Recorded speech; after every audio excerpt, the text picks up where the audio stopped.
मैं हूं आपके साथ रसिका पांडे और आप देख रहे हैं विस्तार न्यूज का खास कार्यक्रम लोकसभा। अलग अलग लोकसभा क्षेत्र में हम पहुंच रहे हैं और आज हम मौजूद हैं सीधी में, तो जानेंगे यहां पर क्या स्थिति है, क्या मुद्दे हैं, किन बातों को ध्यान में रखकर 19 अप्रैल को जनता मतदान केंद्र तक पहुंचेगी। हर पहलू पर विस्तार से चर्चा करेंगे। मैं आपको बता दूं कि भारतीय जनता पार्टी ने डॉक्टर राजेश मिश्रा को यहां से मैदान में उतारा है, जो कि पहली बार चुनाव लड़ रहे हैं। तो दूसरी तरफ कांग्रेस पार्टी ने कमलेश्वर पटेल पर भरोसा जताया। अब जनता किस पर भरोसा जताती है ये तो देखने वाली बात होगी, लेकिन सीधी से राजनीति से जुड़ी एक रिपोर्ट देखिए। लोकसभा सीट में 19 अप्रैल को चुनाव होना है, जिसके लिए सत्ताधारी दल बीजेपी ने डॉक्टर राजेश मिश्रा को मौका दिया है, तो वहीं कांग्रेस पार्टी ने पूर्व मंत्री कमलेश्वर पटेल पर दांव आजमाया है। चलिए अब आपको इनके बारे में भी बता देते हैं। डॉक्टर राजेश मिश्रा बीजेपी 2009 में भाजपा से जुड़े, प्रदेश संयोजक का दायित्व निभाया। 2015 बिहार विधानसभा चुनाव में प्रभारी रहे। 2018-19 में सीधी जिला के अध्यक्ष बने। कमलेश्वर पटेल पूर्व शिक्षा मंत्री इंद्रजीत पटेल के उत्तराधिकारी। 2013 में पहली बार विधायक बने। 2018 में पंचायत विकास ग्रामीण मंत्री बने। 2023 का विधानसभा चुनाव हार गए। सीधी सीट पर वैसे तो मुख्य मुकाबला बीजेपी और कांग्रेस के बीच ही रहा है, लेकिन इस बार राज्यसभा सदस्य अजय प्रताप सिंह के बीजेपी से बागी होने के कारण मुकाबला त्रिकोणीय नजर आ रहा है। हालांकि बीजेपी ने इस सीट को कब्जे में करने के लिए एडी चोटी का जोर लगाया है। इस सीट पर पार्टी के राष्ट्रीय अध्यक्ष जेपी नड्डा चुनावी दौरा कर चुके हैं। वहीं प्रदेश के मुखिया सीएम मोहन यादव से लेकर पूर्व सीएम शिवराज सिंह भी चुनावी दौरा कर चुके हैं। हालांकि कांग्रेस की तरफ से ज्यादा कुछ देखने को नहीं मिला है। ब्यूरो रिपोर्ट, विस्तार न्यूज।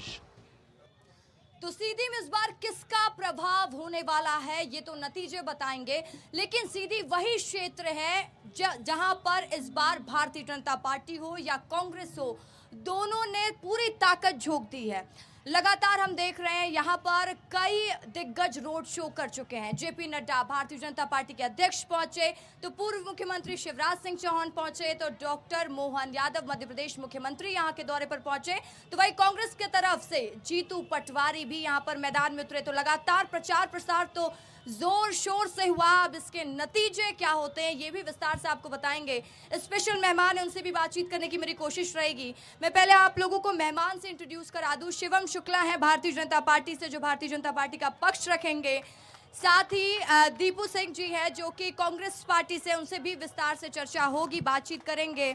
और जनार्दन तिवारी जी हैं वरिष्ठ पत्रकार, उनसे समझेंगे कि राजनीति में वो किस तरीके से सीधी को देखते हैं और क्या देख पा रहे हैं, क्या समझ पा रहे हैं। तो सबसे पहला सवाल शिवम आपसे ही रहेगा, क्या लग रहा है यहाँ का माहौल, क्योंकि लगातार भारतीय जनता पार्टी आदिवासी गढ़ों को लगातार साधने की कोशिश कर रही है। ये वही सीधी है जो विधानसभा चुनाव से पहले भी एक बार उभरा था, वो कांड मैं आपको याद नहीं दिलाऊंगी। उसके बाद लगातार चर्चा हुई थी। अब लोकसभा चुनाव में क्या मुद्दे लेकर आप जनता के बीच में जा रहे हैं? मोदी की गारंटी तो काम कर रही है, लेकिन स्थानीय मुद्दे क्या हैं? देखिए, सबसे प्राथमिक चीज़ यह है कि सीधी की जब हम बात करते हैं तो सीधी वह जिला रहा है जिसने कांग्रेस के शासनकाल में लंबे वक्त तक मुख्यमंत्री भी देने का काम किया था। दाऊ साहब कुंवर अर्जुन सिंह जी ने लंबे समय तक इस क्षेत्र का प्रतिनिधित्व किया था, लेकिन बावजूद उसके भी जो विकास के दृष्टिकोण से यहाँ पर कीर्तिमान स्थापित किए जा सकते थे, जो आज हम देखते हैं कि मध्य प्रदेश के अन्य अंचलों से जो मुख्यमंत्री रहे वहाँ पर आज जिस प्रकार का इंफ्रास्ट्रक्चर डेवलपमेंट है, शिक्षा की बात करें, स्वास्थ्य की बात करें, जिस प्रकार से वहाँ पर प्रचार और प्रसार है, तो ऐसा सीधी में नहीं हुआ करता था। पिछले 20 वर्षों से मध्य प्रदेश में हमारी सरकार है। कमोवेश मुख्यमंत्री शिवराज सिंह चौहान ने इसको अपने गृह क्षेत्र की तरह ही समझा और लगातार यहाँ पर विकास के नए प्रतिमान और कीर्तिमान स्थापित करने का प्रयास किया। हमने देखा कि हमें जो संभागीय मुख्यालय रीवा जाने के लिए कितनी ही दुर्गम परिस्थितियों का सामना करना पड़ता था। आज अटल टनल जो वहाँ पर बना है वह इस बात का प्रमाण है कि इंफ्रास्ट्रक्चर के लिए किस स्तर का काम सीधी में किया गया है। आप कह रहे हैं कि 20 साल से आपकी सरकार है, लेकिन कुछ ही दिन पहले ही आप भारतीय जनता पार्टी में शामिल हुए। पहले आप विपक्ष में थे और खूब सवाल कर रहे थे कि भारतीय जनता पार्टी ये नहीं कर रही है, वो नहीं कर रही है। तब मान लिए क्या कि भारतीय जनता पार्टी काम कर रही है? देखिए, सबसे प्राथमिक चीज यह है कि सीधी में कांग्रेस पार्टी दो परिवारों की गुलाम है। आप देखेंगे टिकट भी लगातार एक परिवार से दूसरे परिवार की ओर स्थानांतरित हो रहा है।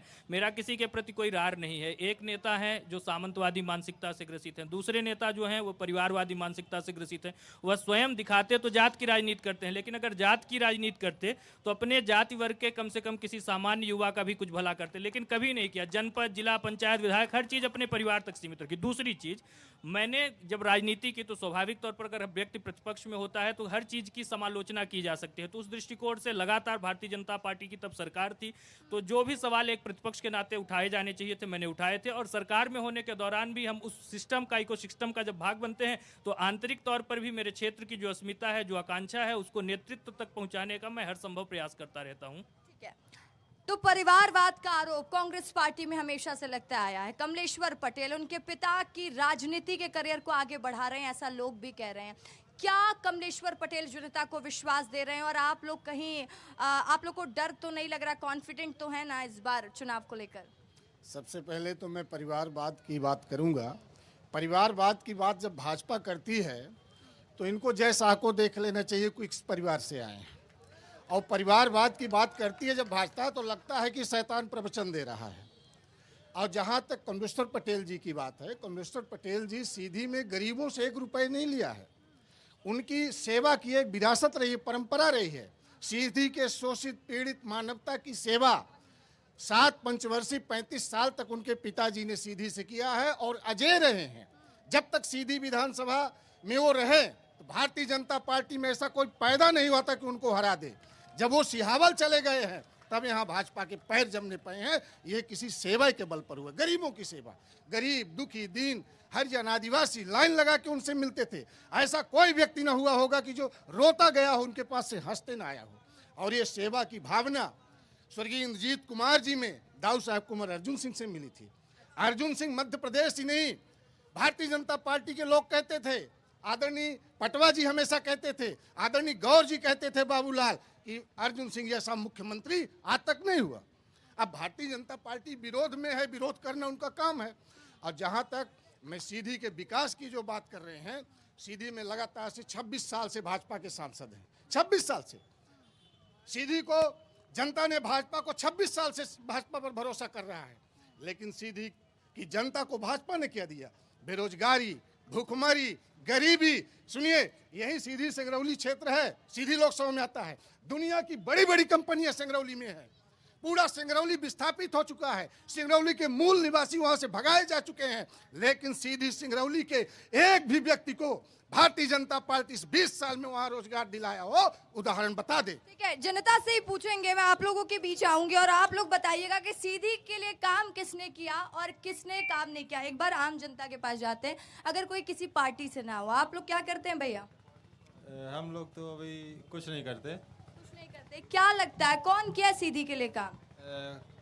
कमलेश्वर पटेल हैं। आप बताओ। भैया बताएंगे। क्यों आप नहीं बता सकते? आप भी तो युवा हो। नहीं भैया नहीं करता, मैं ठीक है, आप बताइए भैया। जी मैं किसानी करता हूँ। किसानी करते हैं। किसने काम किया है सीधी के लोगों के लिए?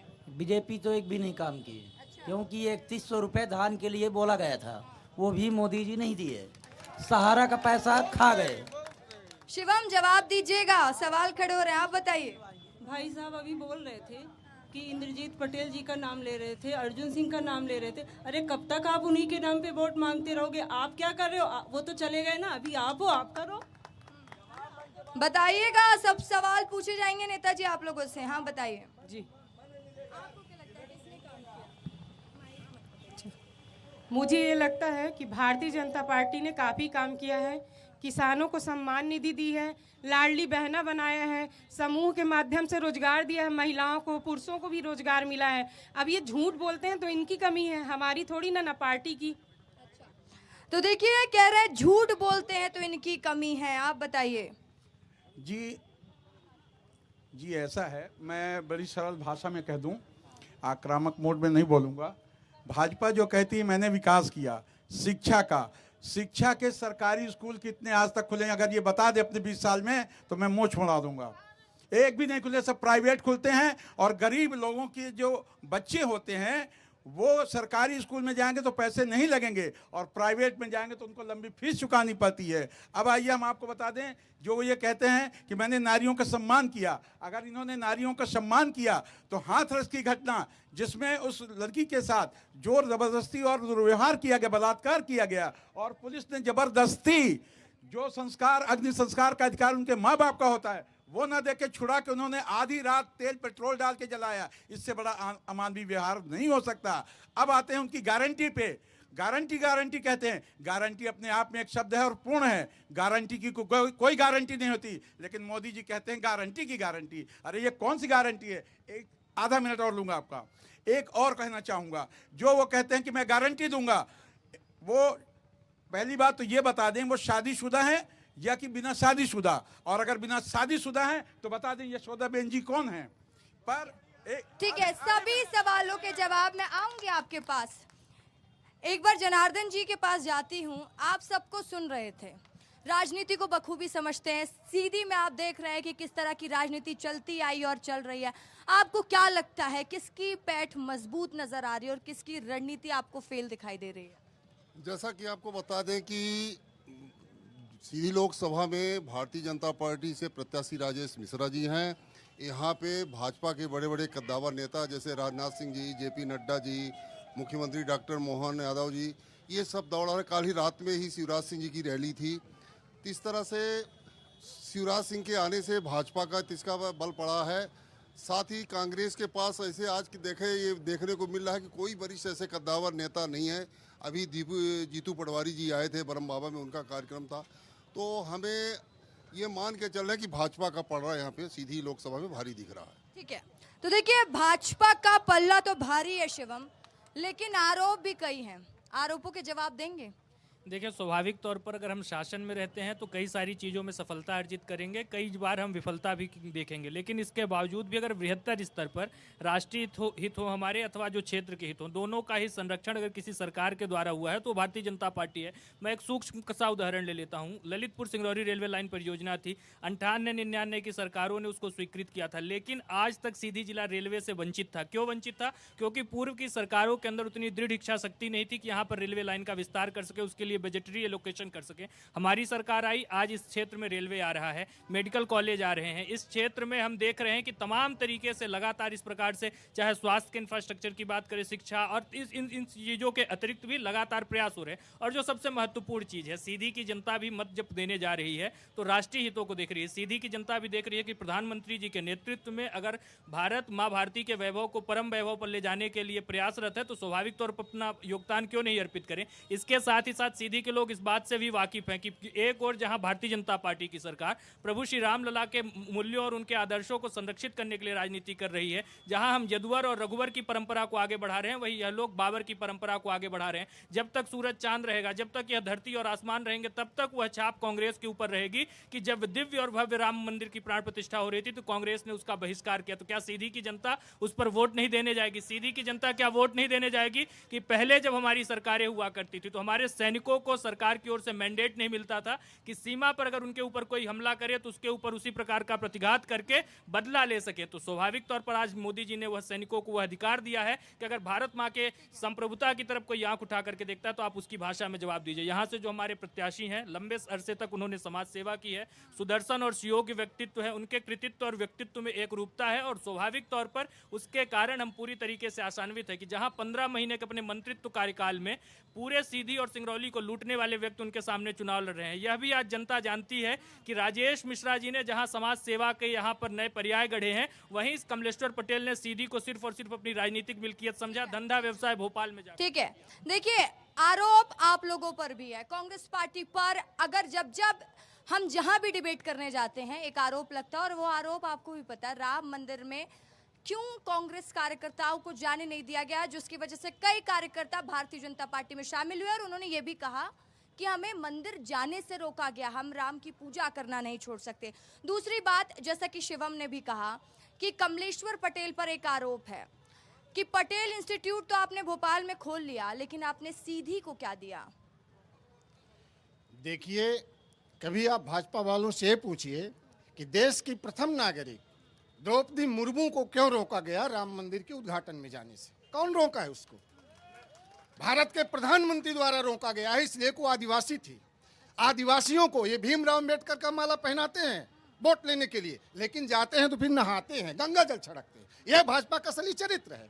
जब देश का संविधान बन रहा था, बाबा साहब संविधान लिख रहे थे, तो भारतीय जनता पार्टी के लोग संविधान सभा का विरोध किए थे, बाबा साहब अम्बेडकर के प्रतिमा जला रहे थे। ये राम के भक्त नहीं है, ये राम के सहारे भगवान राम को आगे करके बाबा साहेब भीमराव अम्बेडकर के विचार और संविधान को हटाना चाहते हैं, बाबा साहेब के संविधान को मिटाना चाहते हैं, बदलना चाहते हैं। अब बाबा साहेब के संविधान में क्या है? हरिजन आदिवासियों को सम्मान मिले, हरिजन आदिवासियों को आरक्षण मिले, पिछड़े दलित वंचित सम्मान के साथ जिए। ये चीज भारतीय जनता पार्टी नहीं पचा पा रही है, क्योंकि भारतीय जनता पार्टी हरिजन आदिवासी महिलाओं की क्रूर विरोधी है। आज तक मोहन भागवत सारी आरएसएस में एक भी हरिजन, एक भी दलित, एक भी महिला उसका प्रमुख बना होते उदाहरण देके। ठीक है, देखिए भारतीय जनता पार्टी, 52 साल तक एक मिनट सर, मेरी बात सुन लीजिए, मेरी बात सुन लीजिए। आपका सवाल मैं पूछूंगी उनसे और इस पर भी चर्चा होगी, लेकिन मैंने आपके, हाँ, लेकिन जो सवाल मैंने आपसे किया उसका भी जवाब दे दीजिए। हाँ, लेकिन शिक्षा की बात इन्होंने की। हकीकत यह है कि मध्य प्रदेश में भारत सरकार की वेबसाइट में देखिए, पिछले 5 साल में 29,000 सरकारी स्कूलें बंद हुई हैं।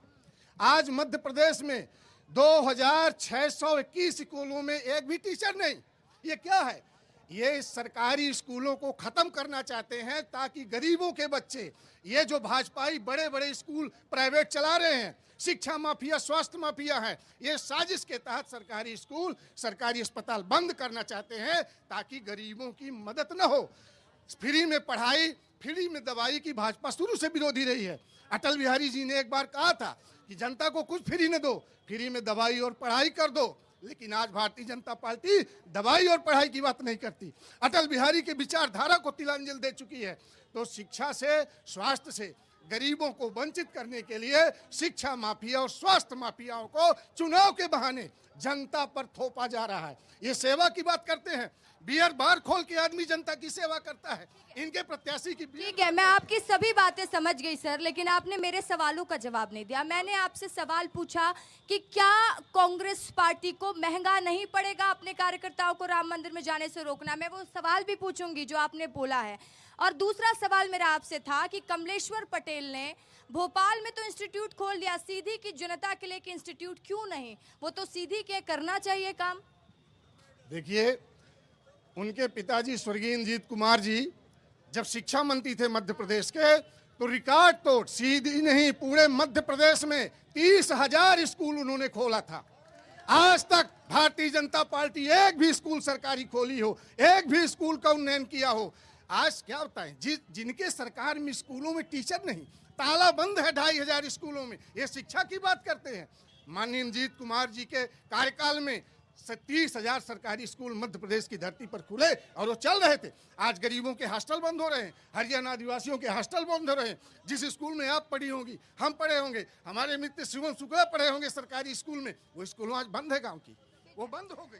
शिवम, जवाब दीजिएगा। कई आरोप हैं कि शिक्षा का विरोध आप लोग करते हैं, स्वास्थ्य सुविधा बेहतर मुहैया नहीं करा पा रहे, और भारतीय जनता पार्टी तो खुद को आदिवासी हितैषी बताती है, लेकिन ये कह रहे हैं कि आप लोग आदिवासियों का ही विरोध कर रहे हैं। देखिए, सबसे प्राथमिक चीज ये है कि शिक्षा का बजट दिग्विजय सिंह के शासनकाल में कितना था, मेरे बड़े भाई हैं, इनको मालूम नहीं होगा, 2400 करोड़ रुपए। आज शिक्षा का बजट मध्य प्रदेश का 40,000 करोड़ रुपए है, तो यह तो अपने आप दिखाई दे रहा है। स्कूल से ड्रॉप आउट रेशियो अगर हम बात करें, 30% के आसपास माध्यमिक तक आते आते बच्चे विद्यालय छोड़ करके अन्य गतिविधियों में संलग्न हो जाते थे। आज स्कूल का जो ड्रॉप आउट रेशियो है घट करके 4% से कम है। आज बच्चा बच्चा विद्यालय तक जा रहा है, यह हमारे सरकार की सफलता है। आज कोई बच्चा मेडिकल, इंजीनियरिंग, किसी भी चीज की पढ़ाई करना चाहे, अगर उसके भीतर योग्यता और क्षमता है, तो मध्य प्रदेश की सरकार फीस की उसको चिंता नहीं होने देती है। तो इन चीजों को हमने हासिल किया। और जो सबसे महत्वपूर्ण चीज रही बात आदिवासी वर्ग के सम्मान की, आदिवासी वर्ग को पेशा जैसा कानून 70 वर्षों में किसी सरकार ने नहीं दिया। जल जंगल जमीन का मूलभूत अधिकार हमारी सरकार के द्वारा दिया गया। जब इस देश में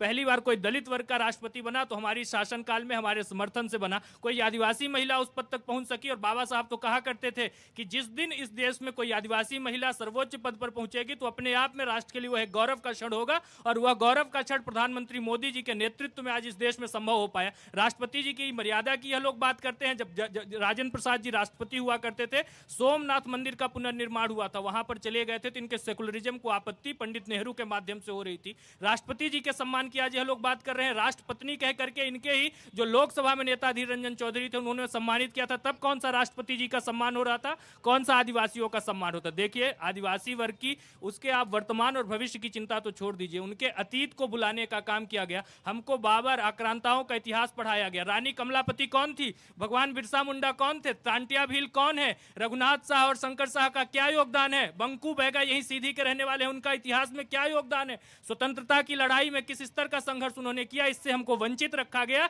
यह आदिवासियों के साथ षड्यंत्र। भारतीय जनता पार्टी की सरकार ने उनके अतीत को भी सम्मान दिया। एक बेहतर वर्तमान की नींव पर एक सुदृढ़ और मजबूत भविष्य, शक्तिशाली भविष्य की हमने निर्माण किया। और स्वाभाविक तौर पर हम देखेंगे कि आदिवासी वर्ग हो, दलित वर्ग हो, सर्वहारा वर्ग हो अथवा कोई भी सामाजिक वर्ग हो, बिना बांटे, बिना जात पर, बिना संप्रदाय पर, बिना किसी तुष्टीकरण के, बिना किसी तृप्तिकरण के, सीधी का एक एक मतदाता पूरी तरीके से प्रतिबद्ध है प्रधानमंत्री जी के राष्ट्र यज्ञ में अपनी आहुति अर्पित करने के लिए, और मतदान भी उसी के लिए करेंगे। जनता से ही पूछ लेती हूँ कि कौन है आदिवासियों का हितैषी, आप ही बता दीजिए, किसने काम किया आदिवासियों के लिए।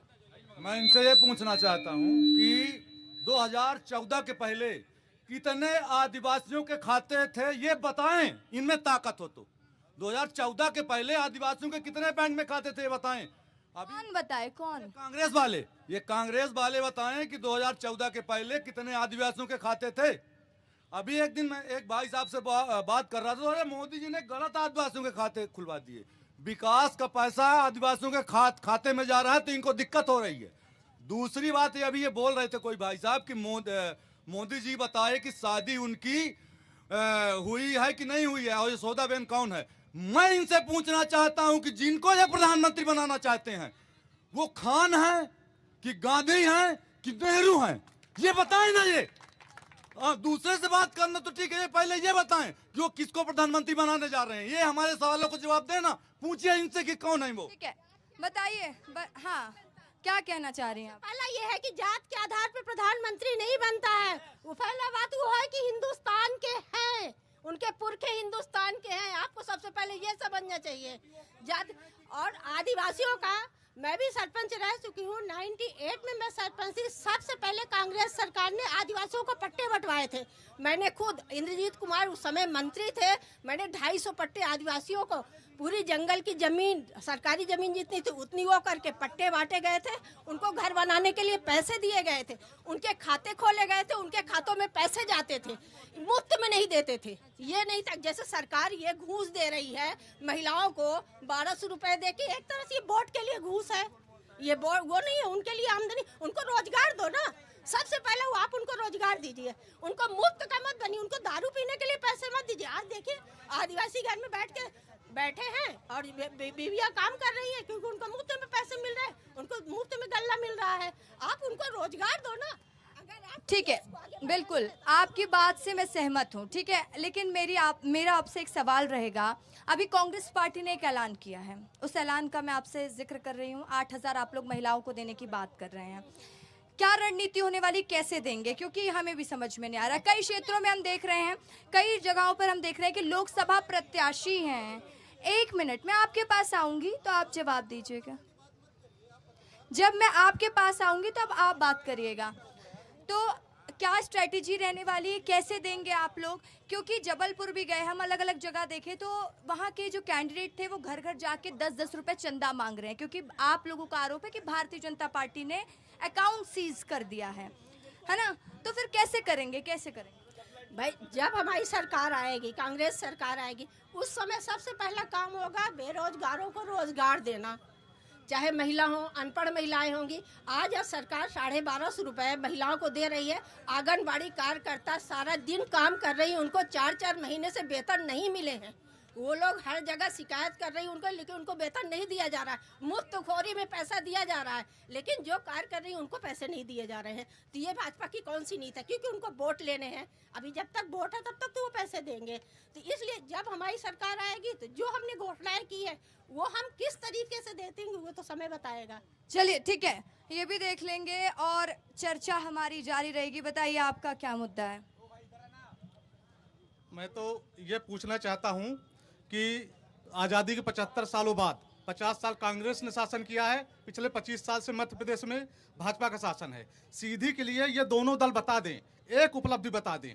इनने कुछ नहीं किया है, दोनों ने मिलकर बारी बारी से कुर्सी के लिए लड़ाई लड़ी है और 50 साल उनने और 25 साल इनने। ये दोनों जो चिल्ला चिल्ला के स्टेज में बोल रहे हैं ना, सीधी का भरपूर शोषण किया है। मेरा जन्म सीधी में हुआ है, लेकिन मैं पिछले 8 साल से रेगुलर सीधी में रह रहा हूँ। यहाँ एक नागपुर के लिए बस चलती है मैडम, वो शाम को उसमें रोज मरीज भर के जाते हैं। यहाँ जितने लोग बैठे हुए हैं सबके घर से या हर तीसरे घर में लोग इलाज के लिए जबलपुर, नागपुर, बनारस, इलाहाबाद जाते हैं। ये सब अपने अंतरात्मा में हाथ रख के पूछें। दूसरी चीज, एक भी शैक्षणिक संस्थान खुला हो सीधी में, शैक्षणिक संस्थान के नाम पे बात करो तो ये बीए और आईटीआई गिनाते हैं, जबकि आज जमाना आईआईटी और आईआईएम में पहुंच गया है। हमारे सीधी का जन्म इंदौर, जबलपुर, भोपाल और ग्वालियर के साथ हुआ था। हमारे जन्म इन लोगों के साथ हुआ। ये आगे बढ़ गए, हम पीछे क्यों हैं? इन लोगों के पास जवाब नहीं है। इन दोनों को सांप सूंघ जाता है तब जब ये बात करो कि हमारे सीधी में रेल नहीं है, हमारे सीधी में खेल नहीं है, हमारे सीधी में युवाओं के लिए कुछ नहीं है। हमारे सीधी का लड़का, हमारे सीधी का बेटा, हमारे सीधी का किसी का पति सूरत, नागपुर, नासिक क्यों जाता है रोजगार के लिए? मजदूरी करने क्यों जाता है? इनके पूछे। सवाल तैयार, जवाब तैयार रखिएगा, मैं पूछूंगी आपके सवाल का जवाब। हाँ बताइए क्या? ये विकास की बात करते हैं ना, जिला अस्पताल बीजेपी, जिला अस्पताल में एम्बुलेंस नहीं, सब वाहन, ये किस विकास की बात करेंगे? और जिन्होंने बताया टनल, अभी आप 120 के स्पीड में गाड़ी लेके आए तो समथिंग 10 फीट जर्क मारेगी और आप बचेंगे भी नहीं। किस विकास की बात करेंगे आप ये? और बात रही आदिवासी की, ये उनने बीजेपी वाले हैं जिन्होंने बाबा साहब और भारत माता की फोटो अपने पैरों तले रखते हैं। अभी हाल ही में एक फोटो वायरल, बीजेपी वाले बाबा साहब की फोटो अपने पैरों तले रख रहे हैं। ये बात करेंगे सम्मान की। और बात रही आदिवासी को, सिर्फ आदिवासी को लूटने काम किए इन्होंने, क्या किया इन लोगों ने? ठीक है शिवम, सवाल के जवाब तैयार रखिएगा। ठीक है, मैं आपके पास भी आ रही हूँ। हाँ बताइए आप। अभी परसों बाबा राव अमीर साहब की जयंती थी, जयंती भी मनाते हैं और फिर उन्हीं के संविधान खत्म करने की बात भी करते हैं इन्हीं की भाजपा के सांसदों ने। ठीक, दूसरी बात, अभी मेरे भाई ने बोला था कि इतने खाते खोले गए गरीबों के, 40,000 करोड़ जीरो खाते खोले गए, जिनमें 2016 में 2018 के आते आते आरबीआई बैंक ने यह बोला केंद्र सरकार से कि ये जो खाते खोले गए हैं इनमें पैसे नहीं है, फालतू का हमारे कर्मचारी इसमें समय वेस्ट हो रहा है, क्या किया जाए? केंद्र बोलती है आरबीआई को, आरबीआई बोलती है केंद्र को, एक काम कीजिए, जिन खातों में 500 से नीचे हो उसको आप बंद कर दीजिए। मैं मानता हूँ जिनमें 50 रुपये है, 100 रुपये है, 150 है, 200 है, 250 है, 300, 400 है, बीच करिए उसी ले लीजिए। 2500 करोड़ खाते बंद हुए, 25 से गुणे 250 कर दिए, 5 अरब रुपए केंद्र सरकार के पास चले गया। इसका कोई जवाब नहीं है उनके पास। ठीक है, सभी सवालों के जवाब लेंगे। भाई साहब आप भी आ जाए आगे। हाँ बताइए, आप कुछ कहना चाह रहे थे उस वक्त। शिवम भाई ने आंकड़ों की बात की थी। अभी विधानसभा का चुनाव था, उनमें गेहूं की शायद 2700 रुपए प्रति क्विंटल और धान को खरीदी करने के लिए 3100 रुपए प्रति क्विंटल। मैं किसानों के क्षेत्र से हूँ। वो वादा पूरा किया क्या कि नए वादे की बात कर रहे हैं? पहली बात तो ये झूठी बात। और ये जो बात कर रहे हैं कि यहाँ विकास नहीं हुआ, क्या इनकी उम्र हमसे छोटे भाई हैं, इनको जानकारी नहीं है और देवसर क्षेत्र से आते हैं। यहाँ जो भी हुआ है आज की डेट पे, आज जो हम खड़े हैं, तो कहीं ना कहीं कांग्रेस की ही देन है। हाँ देखिए, ये जनता कह रही है, ये लोग कह रहे हैं, मैं कुछ नहीं कह रही हूँ। ये बीच में जो आम जनता, उनसे बात करने की मेरी कोशिश रहेगी। क्या करते हैं भाई साहब आप? मैं एक साधारण व्यक्ति हूँ, पत्रकारिता मेरा पैसा है। सीधी मैंने तो ना कांग्रेस विकास की है ना तो बीजेपी की है। ठीक है, चलो पत्रकार हो, ज्यादा बोलोगे तो आरोप लग जाएगा। हाँ बताओ भैया, क्या करते हो आप? हम बोलना चाहते हैं। हाँ आइए, इधर आइए और बोलिए, सब बोलिए। आपका अपना चैनल है विस्तार न्यूज। बोलना चाहते हैं कि कांग्रेस की सरकार चली, बीजेपी की सरकार चली, इसमें आज लोकसभा का चुनाव है, हमें कांग्रेस की सरकार कुछ नहीं दिया, बीजेपी की सरकार दी 5 किलो चावल, 5 किलो गेहूँ, वह क्या और कुछ नहीं दे। लाडली बहना दी, वह कांग्रेस बंद करावल ही। अब वोट के का दे, कुछ समझे में नहीं आवल। हाँ समझक पड़ी ना, लेकिन के ही वोट दे। हाँ, वोट देखा दादी कुछ समझ में नहीं आव लाग। मैडम जी, कई लोग हैं जिनके सवाल है, सारे सवाल लेकर मैं मंच में जाऊंगी और इन नेताओं से पूछूंगी। दावे और वादे तो कर देते हैं। हाँ भैया, क्या करते हो? हम आम जनता हैं। भारतीय जनता पार्टी जब से आई है मध्य प्रदेश में तो हरिजन आदिवासी खुशहाल है और कांग्रेस के पेट में दर्द हो रहा है कि गरीब कांग्रेस पार्टी का कोई वोट नहीं देता, कांग्रेस पार्टी की बात नहीं मानते। भारतीय जनता पार्टी जन्म से लेकर मृत्यु तक योजना के लाभ दे रही है और कांग्रेस की सरकार ने जब 15 महीना की बनी थी तो मृत्यु सहायता जो 5,000 मिलता था दाह संस्कार का, वो पैसा खा गई थी, कांग्रेस ने बंद कर दिया। अब भारतीय जनता पार्टी की सरकार ने पुनः बनी तो गरीबों को खुशहाल है, अब सारी योजना देने लगी। अब कांग्रेसियों को पेट में दर्द हो रहा है। ठीक है, मैं समझ गई। आप जो कहना चाहते हैं मैं समझ गई। हाँ बताइए, आपकी क्या समस्या? हम लोग यहाँ के व्यापारी हैं और यहाँ व्यापार कर रहे हैं जीवन पर्यंत। पापा जी लोग किए, हम लोग किए, ठीक है ना। पापा जी का शासन देखा टाइम पे कांग्रेस थी यहाँ पे, हम लोग के जब जानने लायक हुए पर दिग्विजय सिंह आ गए थे, ठीक है ना। सीधी का विकास सिर्फ कांग्रेस और बीजेपी ने अपना किया। आज जिस स्थान पे हम लोग खड़े हैं डिबेट पे, वहाँ की मूलभूत सुविधाएं, शौचालय, कोई दूर से 50 किलोमीटर से महिलाएं आती हैं, ना पानी की नगर पालिका में कांग्रेस की सत्ता है, ठीक है, और बीजेपी की भी सत्ता थी पर किसी ने विकास नहीं किया। कुल मिलाकर काम किसी ने नहीं किया है। क्या करते हैं भैया आप? क्या काम करते हो आप? ये बताइए, बड़े भाई बोल रहे हैं कोई विकास नहीं किया कांग्रेस ने यहाँ। 25 साल से भारतीय जनता पार्टी यहाँ थी तो ये पार्किंग क्यों नहीं बनवाई थी? और कांग्रेस की 15 महीने की सरकार आई तो ये पार्किंग बनी। और यहाँ बड़े बड़े वादे करते हैं, करके क्या दिए हैं?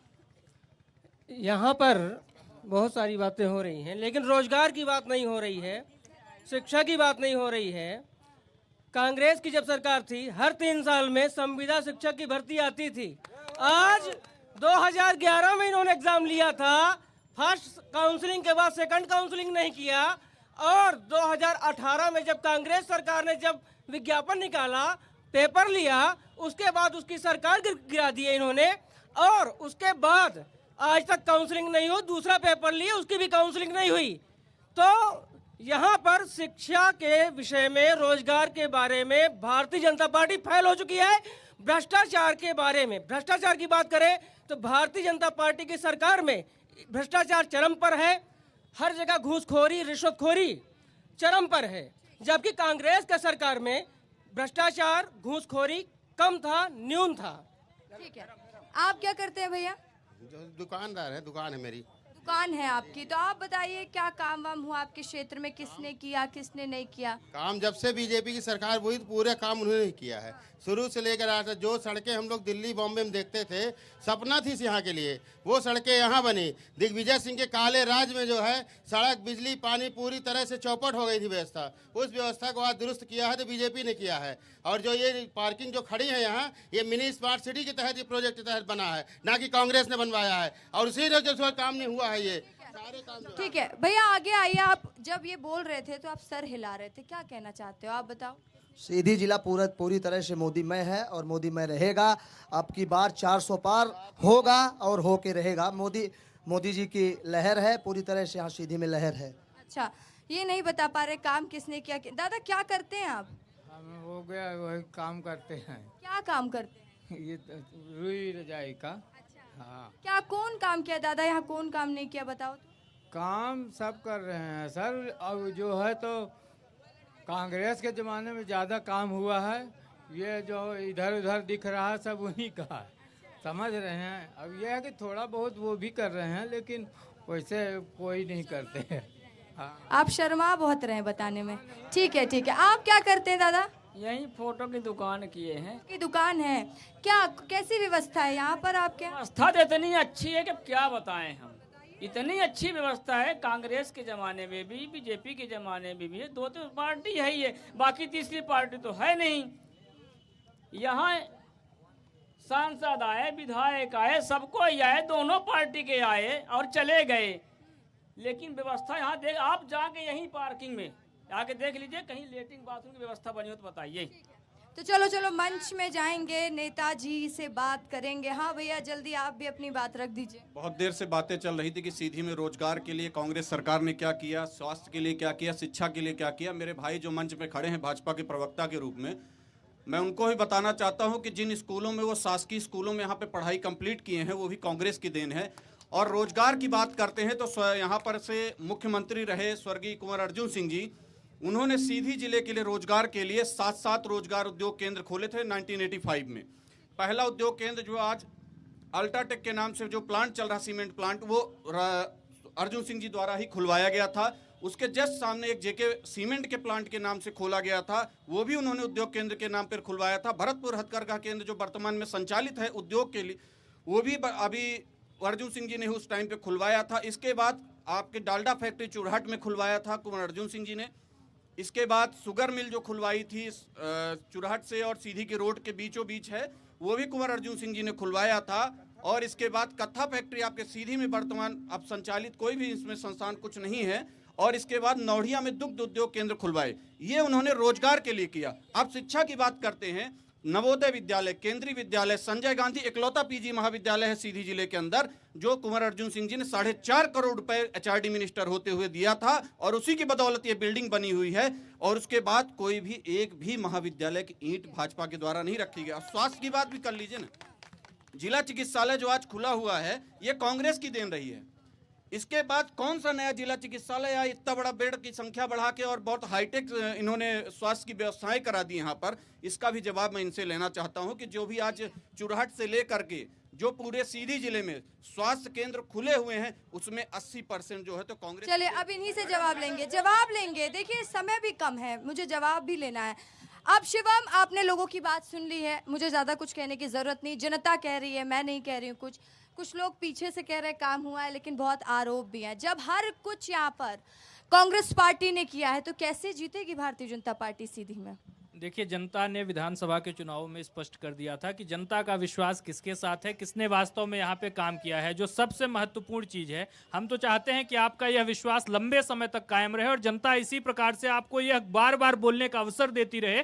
और अगर आज मैं बताता हूँ सीधी में, आप सबसे महत्वपूर्ण चीज़ समझिए, इन्होंने शिक्षा की बात की। शिक्षा का इंफ्रास्ट्रक्चर, जब नीचे के स्तर पर आप शिक्षाकर्मी जैसा कल्चर लेकर के आते हैं, दिग्विजय सिंह के ज़माने में जिस प्रकार से शिक्षा व्यवस्था की दुर्दशा पूरे मध्य प्रदेश में हुई थी, सीधी उससे अछूता नहीं था। तो आप बड़े स्तर पर शिक्षा की बात क्या कर लेंगे? अर्जुन सिंह जी के जमाने पर, मैं उसमें जाना नहीं चाहता, डीम टू बी यूनिवर्सिटीज के पूरे देश में थोक के भाव में लाइसेंस बांटे गए थे, थोक के भाव में मान्यताएं दी गई थी। तो क्या सीधी में एक यूनिवर्सिटी नहीं आ सकती थी? क्या सीधी में मेडिकल कॉलेज नहीं आ सकता था? क्या सीधी में इस प्रकार से इंफ्रास्ट्रक्चर के स्तर पर यहाँ पर उप संभाग नहीं खोला जा सकता था? कभी भी इस चीज की चिंता कांग्रेस के शासनकाल में नहीं की। भारतीय जनता पार्टी की सरकार ने विकास को कई आयामों पर स्थापित किया। पहला, हमने गरीब कल्याण के लिए प्रमुख रूप से जो हमारा कल भी घोषणा पत्र है उसने भी हमने मैं रोजगार की भी बात करता हूं, 4 वर्गों की हमने बात की है। गरीबों का वर्ग, युवाओं का वर्ग, अन्नदाता का वर्ग और नारी शक्ति का वर्ग, और चारों को केंद्र में रख करके योजनाएं बनाई है। आज रोजगार की अगर हम बात करें तो क्या सीधी संसदीय क्षेत्र में सिंगरौली का उतना बड़ा क्षेत्र नहीं आता जहां पे रोजगार की अपार संभावनाएं हैं और वहां पर 70% के आसपास स्थानीय लोगों को अवसर दिया जाता है, उनके स्किल सेट के अनुसार उनको रोजगार के लिए पर्याप्त प्रोत्साहित किया जाता है। यहाँ पर व्यापारी वर्ग के लोग हैं, प्रधानमंत्री जी ने लगातार उद्योग और व्यापार को प्रोत्साहन दिया। क्या सीधी में आज व्यापारी आत्मविश्वास के साथ खड़ा होकर के अपनी बात कह पाने की स्थिति में है? गुंडा राज अगर सीधी से किसी ने समाप्त किया है तो भारतीय जनता पार्टी की सरकार ने किया है। सीधी में ही कुछ इलाके थे जहां पे रात के वक्त अंधेरा होने के बाद लोग जाते नहीं थे। आदिवासी वर्ग की यह बात करते हैं, आदिवासियों को दबा करके रखा गया। तेंदुपत्ता के संग्रहण की राशि देना हो, आदिवासी वर्ग को उनके जो जितने भी क्षेत्र हैं वहां पर छात्रावास खोलने की बात हो। 15 महीने के लिए सरकार में आए थे बैगा और सहारिया। बैगा जनजाति के लोग हमारे क्षेत्र में बहुतायत में हैं। उनकी महिलाओं को स्व सहायता के लिए हर महीने जो अनुदान राशि दी जाती थी ताकि जो कुपोषण से लड़ाई है वो लड़ी जा सकी, उसको भी समाप्त करने का पाप कांग्रेस पार्टी ने किया था। महिलाओं के लिए जो मुख्यमंत्री कन्या विवाह योजना थी उसको समाप्त करने का काम किया। लाडली लक्ष्मी योजना समाप्त करने का काम किया। और आप भूतकाल की तो बात छोड़ दीजिए, भविष्य में भी इनके पास सीधी को देने के लिए क्या है कुछ बता नहीं सकते हैं। हम तो बता रहे हैं कि हम अगले 5 वर्षों तक जो गरीबों के लिए हम कोई चीज मुफ्त में नहीं दे रहे हैं। अभी बार बार कांग्रेस के साथी बोल रहे थे कि लाडली बहना योजना मुफ्त खोर है, मुफ्त खोर नहीं है, वह उनका स्टेक है। इस लोकतंत्र में कोई भी चीज सरकार फ्री में नहीं करती है। हर व्यक्ति का जो हर नागरिक वह टैक्स देखता है, उसके अनुरूप सरकार उसमें एक इंटरवेंशन के माध्यम से आर्थिक रूप से उनको मजबूती प्रदान करने के लिए और पूरी अर्थव्यवस्था के चक्र को वह आगे बढ़ाने का काम करता है। कोई भी भाई यह न समझे कि सरकार उनको राशन फ्री में दे रही है, कोई भी व्यक्ति यह न समझे कि जो उनके खाते में प्रधानमंत्री राजीव गांधी जी कहते थे 1 रुपया चलता है 85 पैसा बिचौलिए खाते हैं। तो कौन बिचौलिए खाते थे? सीधी में भी बिचौलिए रहे होंगे, उन तक भी वह 85 पैसा पहुंचता रहा होगा। आज 1 रुपया चलता है, 1250 रुपए अगर लाडली बहना का आता है तो आपके खाते तक आता है, बीच में 1 रुपए किसी को खाने का अवसर नहीं मिलता। इस कारण यह कांग्रेसियों की पीड़ा है। सबसे महत्वपूर्ण चीज आप समझ लीजिए, यह जो पूछ लेती हूँ, बताइए पीड़ा है आप लोगों को कह रहे हैं। पहले तो मेरा एक निवेदन है मैडम कि आपने भाजपा के मेरे मित्र को 15 मिनट समय दिया है। मैं देख रहा था समय नहीं 15 मिनट कैसे सर, शो खत्म हो जाता सर, 15 मिनट शो खत्म हो जाता। आप टीवी में घर में जाके देखिएगा, 15 मिनट में शो खत्म करना है सर। मैं इतना लंबा समय 15 मिनट नहीं दे पाऊंगी सर, शो खत्म करना है। हाँ बिल्कुल, आप अपनी बात रखिए, ऐसा नहीं है कि मैं समय कम दे रही हूँ। घोषणा पत्र पर जाऊंगा। भारतीय जनता पार्टी का घोषणा मोदी की गारंटी मतलब झूठ की गारंटी। विधानसभा के चुनाव में मोदी की गारंटी थी कि हर महिला को चुनाव के बाद हम 450 में सिलेंडर देंगे। एक भी सिलेंडर मिला मध्य प्रदेश की धरती में? मोदी की गारंटी। मोदी की गारंटी थी कि किसानों की धान में 3100 रुपए में खरीदेंगे। किसानों की धान खरीदा गई, बेचा गई, ये मोदी की गारंटी थी। किसी किसान को मिला? पूछिए इनसे, कभी कहीं भी पूछिए, हाँ समय न हो तो। मोदी की गारंटी थी कि हम 2700 रुपए में गेहूं खरीदेंगे। गेहूं खरीदी चालू है 2400 रुपए में, पुराने रेट में। ये मोदी की गारंटी। तो बार बार काठ की हांडी नहीं चढ़ाई जा सकती, इन लोगों को समझना चाहिए। और जहां तक रोजगार की बात है, कांग्रेस के जमाने में रोजगार खुले थे, फैक्ट्रियां खुली थी, कारखाने खुले थे। भारतीय जनता पार्टी की जैसे सरकार आई तो षड्यंत्र के तहत उन सबको बंद कर दिया गया, ताले लग गए। चाहे बघवार सीमेंट प्लांट हो, चाहे चोराहट की डालडा फैक्ट्री हो, चाहे सीधी के दक्षिण करौंदी का कत्था फैक्ट्री हो, इनके पापों के कारण, इनके कुकर्मों के कारण, इनके भ्रष्टाचार के कारण फैक्ट्रियां बंद हुई। ये सीधी के लोगों को बेरोजगार बना के रखना चाहते हैं। इनके जो प्रत्याशी हैं वो बियर बार चलाते हैं, युवाओं को वहां दारू परोसी जाती है, दारू पियाया जाता है, कहते हैं समाज सेवा करते हैं। समाज सेवा चालू है उनकी, है ना। शिक्षा सुनिए, एक और सीधी का उदाहरण है। 7 साल तक सीधी के अस्पताल में एनेस्थीसिया का डॉक्टर नहीं आने पाया है, इसलिए कि जिससे सीधी के हॉस्पिटल में ऑपरेशन न हो। ओटी में ताला बंद था ऑपरेशन थिएटर में, और नर्सिंग होम में पेट फाड़ के पैसे लूटे जाते थे। ये भी दर्द, ये भी दुख सीधी की जनता झेली है। वो कांग्रेस की सरकार 15 महीने में आई तो अस्पताल की व्यवस्था बनी, पार्किंग की व्यवस्था बनी, सारी व्यवस्थाएं दुरुस्त हुई है। नहीं आज भी ओटी में, डिस्ट्रिक्ट हॉस्पिटल के ओटी में ताला बंद होता। ये इनका पाप है और जनता इनका पाप समझ चुकी है, इस बार दंड देगी। अब आपको मिल गया पूरा समय सर, संतुष्ट है ना समय से? बिल्कुल। विस्तार न्यूज आपका अपना चैनल है सर, आप ही लोगों की बात करता है। हाँ, आरोप सुन लिए हैं कि आपके प्रत्याशी क्या क्या कर रहे हैं, जवाब देंगे? देखिए, सबसे प्राथमिक चीज़ यह है कि हमारे प्रत्याशी सीधी में अगर किसी चीज़ के लिए जाने जाते हैं तो एक शिक्षाविद होने के नाते और एक स्वास्थ्यविद होने के नाते। सीधी में जब भी कोई आपातकाल का संकट यहाँ के लोगों के ऊपर पड़ा, और सिर्फ सीधी नहीं, सीधी और सिंगरौली जिले में इकलौता जो उनका निजी अपने पुरुषार्थ से, किसी चोरी डकैती करके नहीं, कोई बालू का कारोबार करके, कोई कोयले का कारोबार करके वह पैसा नहीं कमाया, यहाँ की जनता की सेवा की और उसके अनुरूप जो उसकी लागत थी वह उन्होंने वसूली। और जब भी किसी गरीब निर्धन व्यक्ति को आवश्यकता पड़ी तो एक समाज सेवी के रूप में अग्रणी आकर के वह खड़े रहे। इनके प्रत्याशी ने क्या किया? 15 महीने के लिए मंत्री बने, भाइयों के बीच सीधी और सिंगरौली के क्षेत्र को बांटने का काम किया और वसूली का केंद्र चलाने का काम किया। डॉक्टर साहब के बारे में कम से कम सबको इस बात का आश्वासन है कि किसी भी कीमत पर इस प्रकार की सीधी में जो व्यवस्था है उसको लागू नहीं होने दिया जाएगा। यह बार बार शराब की बात कर रहे हैं। अगर कोई व्यक्ति लाइसेंस ले करके, कोई व्यक्ति वैधानिक तरीके से किसी के परिवार में, किसी के खानदान में अपना जीविकोपार्जन कर रहा है, जो टैक्स है उसका निर्वहन कर रहा है, तो उसके पश्चात इनको क्या आपत्ति हो रही है? शासन को कर चुकाने के पश्चात अगर कोई व्यक्ति अपनी आजीविका को जिस भी माध्यम से चाहे गौरवपूर्ण और गरिमाशाली तरीके से कानून के दायरे में रख करके चलाने के लिए अधिकारी होता रहा है। इनको जवाब यह देना चाहिए कि इनके प्रत्याशी अपने परिवार का गुलाम सीधी की जनता को बना करके क्यों रखना चाहते हैं। और स्वाभाविक तौर पर सीधी की जनता अभी विधानसभा के चुनावों में लगभग 20,000 से वो अपने गृह क्षेत्र से हारे थे और इस बार सीधी की जनता 4 लाख से ज्यादा वोटों से कमलेश्वर पटेल को हरा करके उनका जो अहंकार है, उनका जो दम है, उसको तोड़ने जा रही है। वो तो जनता ही बताएगी कि कौन जीतेगा और कौन हारेगा। सीधी की जनता किस पर भरोसा जताएगी। तो आपने सुना, जनता की बात भी सुनी, आपने सुना कि पार्टी के कार्यकर्ता क्या कह रहे हैं, तस्वीरें भी आपको हमने दिखाई और लगातार विस्तार न्यूज अलग अलग क्षेत्र में पहुंच रहा है। देखिए 19 अप्रैल को मतदान होना है और जिन जिन सीटों पर मतदान होना, विस्तार न्यूज वहां पर पहुंचा, वहां की तस्वीरें हमने आप तक पहुंचाई और आपने देखा कि सीधी में अब क्या होता है, क्या नहीं होता है, क्या स्थिति बनती है, क्या जनता राजेश मिश्रा जो कि भारतीय जनता पार्टी है उन पर विश्वास जताती है या फिर कमलेश्वर पटेल पर मोहर लगाती है और कांग्रेस को जिताती है। तो देखिए ये तो नतीजे ही बताएंगे। फिलहाल के लिए मुझे और कैमरा पर्सन दुर्गेश साहू को दीजिए इजाजत। खबरों की लगातार अपडेट्स के लिए आप बने रहें विस्तार न्यूज के साथ। नमस्कार।